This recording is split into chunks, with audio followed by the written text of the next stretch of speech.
All right, let's talk about A&P exams. But forget about cramming facts for a second. Today, we're doing something different. We're not just going to revise the content, we're going to crack the code of the exam itself.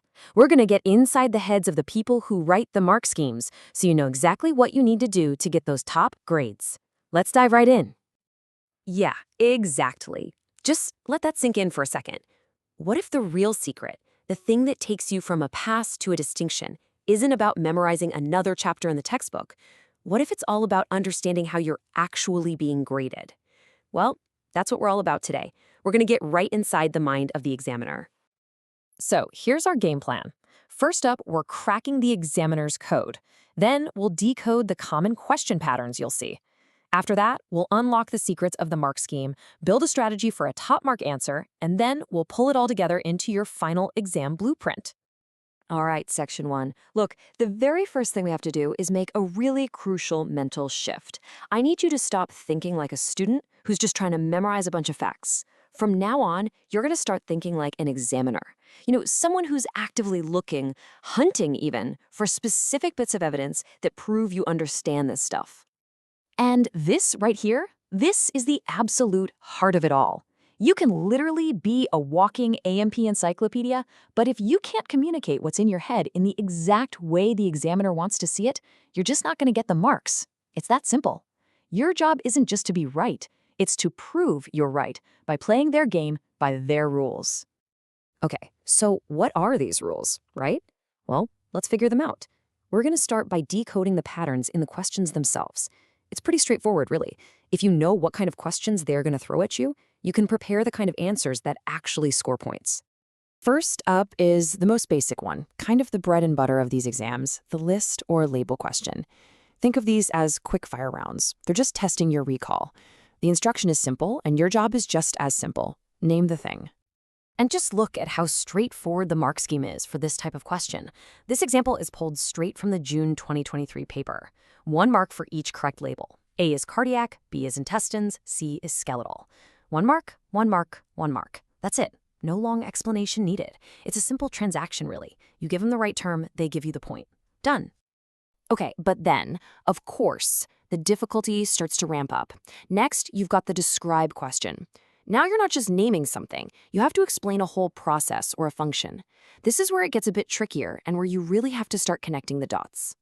So let's take a look at this question from the January 2024 paper. The key command verb here is describe. See, the examiner doesn't want a bullet point list of facts about the diaphragm. Nope, they want the story. They want you to tell them the story of how it actually works when we breathe in and out. All right, so we've seen a couple of question types.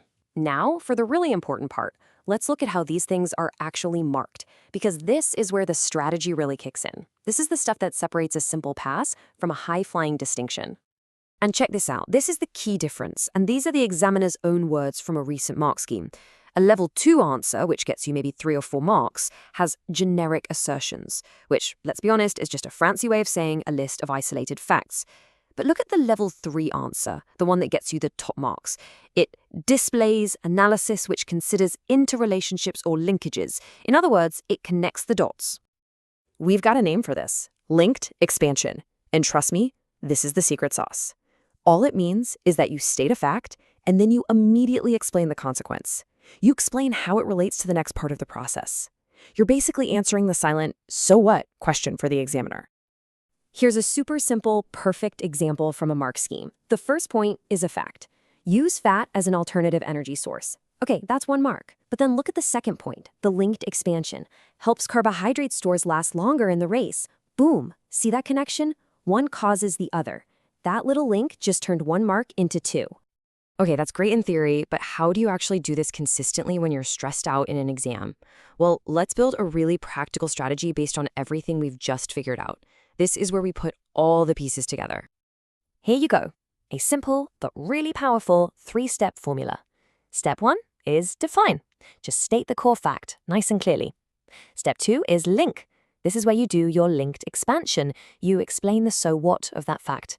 And finally, step 3 is context. You apply all of that knowledge directly to whatever scenario the question is giving you. All right, let's not just talk about it. Let's actually try it out. We're going to put this formula to the test right now using that describe question we looked at a minute ago from the January 2024 paper. You remember it. Describe the role of the diaphragm during inspiration and expiration. Okay, let's break this down. Step 1. Define. We state a simple fact. During inspiration, the diaphragm contracts and flattens. Got it? That's our core fact. Now, step 2. Link. We show the consequence, which increases the volume of the thoracic cavity. See? That's the immediate result of it flattening. And finally, step 3. Context. We explain the overall impact. This increase in volume causes pressure to decrease, drawing air into the lungs. It's just a perfect chain of cause and effect. It's exactly the kind of logical flow that scores top marks. Okay, let's wrap this up. We're going to pull everything we've talked about into one final blueprint. These are the key takeaways, the things you absolutely have to remember when you walk into that exam home. So here it is, your strategic blueprint. Number 1, always look at the command verb first. Is it list? Is it describe? That tells you what to do. 2, don't just list facts. Create those linked expansions. 3, for every single point you write down, ask yourself, so what? What happens next? And finally, the big one. Start treating the mark scheme as your real study guide. It tells you exactly what they want. So there you have it. The A&P exam isn't some big, scary mystery. It's actually a game, and it has a very clear set of rules. Now you know the rules. You have the blueprint. You know exactly what the examiners are looking for. So the only question left is, how are you going to play it?